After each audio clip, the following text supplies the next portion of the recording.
ও দা নিরফ আহঙ্কির মাছ ধরে দেখা না না সে ওইচা ওইচা ছুটি কি কই মিজা তা আছে আছে ইয়ো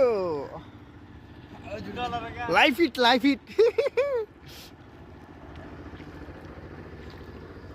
আজকে আমরা আসছি নানিয়াচর ব্রিজের নিচে মাছ ধরতে।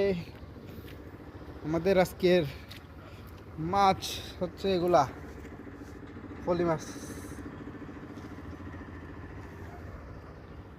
দেখেন কি সুন্দর পরিবেশ, কিন্তু আমাদের আকাঙ্ক্ষা মতো এখনো মাছ পাই নাই। আমরা এখন প্রায় 5 ঘন্টা হয়ে গেছে বসে মারতেছি, এরকম মাছ পাই নাই।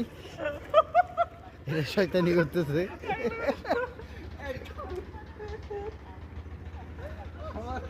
নানিয়াচর ব্রিজ হচ্ছে এটা, আমরা নদীর মাঝখানে।